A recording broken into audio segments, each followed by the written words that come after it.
Gaffer, first of all, congratulations for being nominated for the Sky Bet League 2 Manager of the Month for November. I mean, that's recognition for you, obviously, but also for the way the club's progressing. Yeah, listen, I think it's recognition for everyone involved, me players also. As I've said, if you find that consistent balance, and then these accolades come along, and these rewards and these nominations. But again, listen, you're up with a lot of good managers who are doing the same thing, and Richie, Keith Curl, myself, who's the other one? Caught you there, haven't I? Yes. Paul Est, you know what I mean? So they're all doing the right things. They're all trying to get up to the top of the league. They're all trying to climb the table. They're trying to win games of football. So no, but it's good recognition for the work we're doing. But again, listen, the big rewards are at the end, and that's what we want. Similarly for SARS, people are noticing what he's doing, but you probably say there's 10 others or more on your team who deserve recognition. Yeah, that is the all do for me. For me and my staff, we recognise that all the time in training, in matches.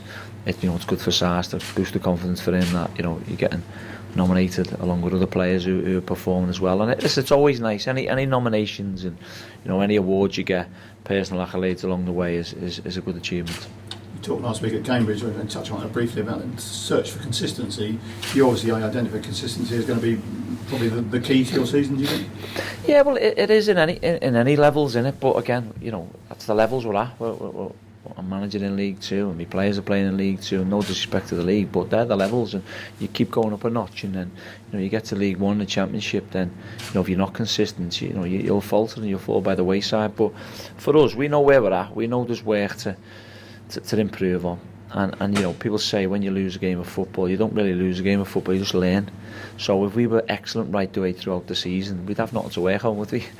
So it's good and pleasing for us. Listen, I want to win every game and as much as we possibly can, but when you lose a game or you haven't done quite well in a game, it's never one for ripping the philosophy up and going, right, we'll start again. It's one just to learn from it and make sure that we're better next time, and that's certainly what we'll do. Playing Morecambe on Saturday, the bottom of the division, is there any danger at all that your players will go into this game taking it too lightly? No, not a chance, because I won't let them. Listen, I respect Morecambe for what they are, and they had a great manager in Jim Bentley. They've got some good players there, and they've always fighted and battled right the way through the seasons to stay afloat with the budgets they have. But they always do a terrific job, so there's no chance that we're going to underestimate Morecambe. Not a chance in this world, because we know they've got some players that can hurt you. What we can do though is we can solely focus on us, regardless of the league table, and that's what sometimes happens. Everyone expects you to go and give teams that are down the bottom a good eye, and that's not the case. It's going to be a tough game Saturday. We know that. We're in for a tough game. My players will be aware of that, and so will my staff. As I say, we'll just go about our business the right way. You mentioned Jim Bentley. He's left, of course, and he's been replaced by Derek Adams, who was your predecessor at home. Part that puts an interesting nuance in the game a little bit. Well, probably for other people and maybe for Derek, yeah, not for me, because it's different for me. Listen, right in saying Derek done a good job here. He won promotions, and his time was up at the right time potentially. But again, listen, for me, it's not about me or Derek Adams, and I don't think Derek. Well, I don't know. Derek might want to get one over on the club, but I think he's professional about his job and go about his business, and he'll be coming here to look to get points, in the same way we're looking to get points also. I don't know whether you saw the women's game on Sunday or heard about it, but that was I was following it, yeah. I just said to that, it's a young, what's her name now, who's working with us? Amber, no? I forget her name. The young girl who's working with us now, she's, it's embarrassing that, isn't it? It's Amber, yeah, it is Amber, yeah. I was said to her what happened and that, but listen, I was following it, and, they were winning 2-0 at one point, and then I'm thinking, I said, what happens? She went, what happened to you, Saturday? So I couldn't, I had to swallow my words. But no, look, it's great, and it's great to let them use the pitch and the facilities and the training and the changing rooms and everything else. And the fans were there. There was 800, weren't there, following them and supporting them. So, fair play, and it's good. But they can't use it all the time, hopefully, because they'll wreck the pitch. Joking. I said if we can get a consistent balance and they use it quite often throughout the season, it'll be great. And listen, it's something I know the chairman's big on, and his missus Jane. And so am I. Listen, if they can use the pitch and they can play it in front of a crowd every now and then, I think it'll be good.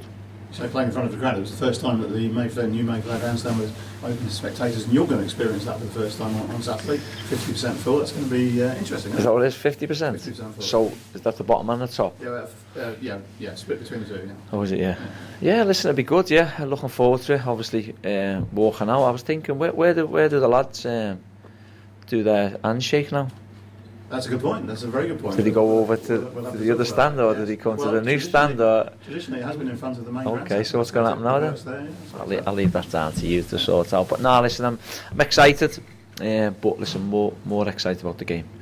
As I say, when we've lost the game of football, you want to put the wrongs to right, and that's certainly what we're doing. And yeah, I don't know what the fans will be, what the capacity will be, but really looking forward to it.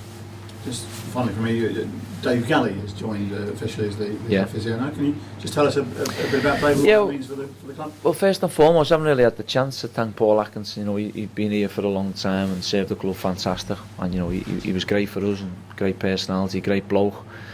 But look, sometimes you know you have to move on in life, and that's just the way it is. He worked with us from start of the season to now, and I just felt I wanted my own people around and my own people to do the work I wanted. And you know, we had to wait because you know when we spoke with Paul and we said we were going down a different route, and then I had to, Neil had to go and do what he's getting paid to do and do a bit of work. And then once we found Dave and he come in for the game against Bristol Rovers, and then he was there with us for Cambridge, and now he's decided to join us, so we're overly pleased with that.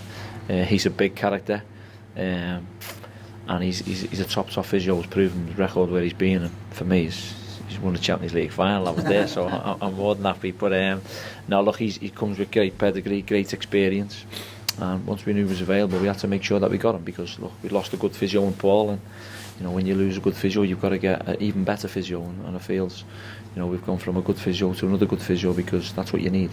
But it just shows that the strength of everything around now, the club, the board of directors, the staff I've got, the players, and come January, hopefully add one or two more. I think we're going in the right direction. Thank you very much. Cheers.